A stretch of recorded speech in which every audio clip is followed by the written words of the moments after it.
Pour montrer son amour à Marthe et Marie, le Seigneur Jésus-Christ revint souvent à Béthanie. Mais elle devait être préparée pour recevoir son amour en plénitude. La première fois, il vint pour leur montrer leur vraie condition. Si nous désirons réellement recevoir l'amour de Dieu pleinement, nous devons voir d'abord notre condition coupable et corrompue. Il n'y a rien de bon en nous, comme Paul l'atteste. Ce qui est bon, je le sais, n'habite pas en moi, c'est-à-dire dans ma chair. J'ai la volonté, mais non le pouvoir de faire le bien. Romains 7, 18. Il nous faut bien des années pour apprendre cette leçon, parce que nous ne voulons pas admettre qu'il n'y a rien de bon en nous. Ce n'est qu'après bien des échecs que nous voyons combien nous sommes pécheurs et corrompus, et que nous devons être délivrés de notre nature pécheresse. Il y a quelque temps, quelqu'un me donna une pomme rouge. Je la gardai 2 jours, puis je la coupai et la trouvai gâtée à l'intérieur. J'essayais de trouver au moins un bon morceau, mais il n'y avait pas une seule partie qui fût bonne. Elle paraissait très belle au dehors, mais elle était pourrie à l'intérieur. Je continuai à gratter avec un canif, mais il n'y avait rien de bon. Il en est de même pour nous.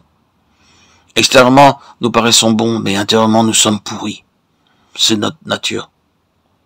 Dieu a déclaré qu'il n'y a rien de bon dans notre chair.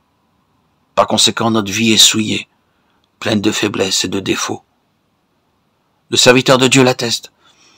Il n'habite rien de bon dans ma chair. De toute manière, nous sommes souillés et nous ne pouvons pas compter sur notre vieille nature. Il nous faut bien des années pour apprendre cette leçon, mais nous devons l'apprendre. Alors l'amour divin pourra couler librement. En apparence, la famille de Béthanie se composait de gens très bien. Ils s'occupaient du Seigneur, Jésus, et l'aimaient.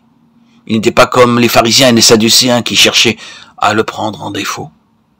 Cette famille avait un grand respect pour le Seigneur Jésus-Christ et l'accueillait avec une grande joie chaque fois qu'il passait par là. Il a dû prendre ce chemin bien des fois, parce que Béthanie est sur la route de Jéricho à Jérusalem, et toutes les fois que le Seigneur Jésus venait à Jérusalem, il a dû s'y arrêter. Bien que ces visites soient mentionnées 8 fois seulement, il a dû s'y rendre bien d'autres fois. Le Seigneur connaissait très bien leurs conditions, et ce n'était pas parce qu'ils étaient parfaits qu'il s'y arrêtait. Il savait ce qu'il pourrait accomplir en eux en y allant. Aussi, il continuait à s'y arrêter. La première fois qu'il vint, c'était pour leur montrer leur vraie nature et leurs réelles conditions, car lui seul peut voir nos cœurs. Samuel était un prophète de Dieu et un homme d'expérience, 1 Samuel 16, 7. Après bien des années de service comme prophète de Dieu, il fut envoyé à Bethléem. Dieu lui avait dit, j'ai rejeté Saül et je veux qu'un autre soit oint comme roi. Dieu n'a pas révélé d'avance à Samuel que David allait être roi à la place de Saül. Lorsque Samuel arriva à la maison d'Ishaï, Eliab, le fils aîné d'Ishaï, lui fut présenté.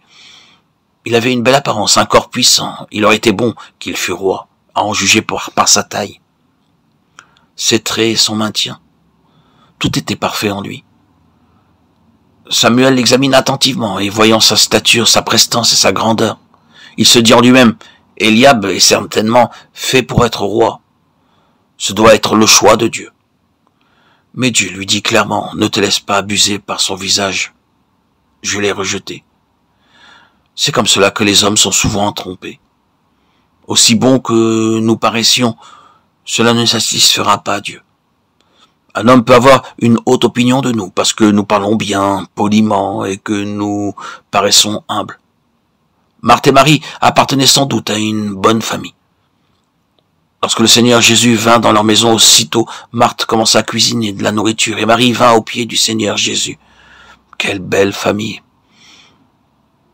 Très généreuse, gentille, aimante et très hospitalière, et par-dessus tout, une famille craignant Dieu. Mais le Seigneur Jésus avait vu quelque chose que personne d'autre ne pouvait voir. À moins qu'un homme ne devienne entièrement nouveau, il ne peut recevoir l'amour, la puissance et la grâce de Dieu. Dieu connaît les cœurs. Il ne s'attache pas à ce qui est extérieur. Et tendrement, patiemment, il les façonne, il les modèle, pour qu'ils deviennent parfaits. Telle est la volonté de Dieu. Tout doit venir de Dieu, et tout est de Dieu.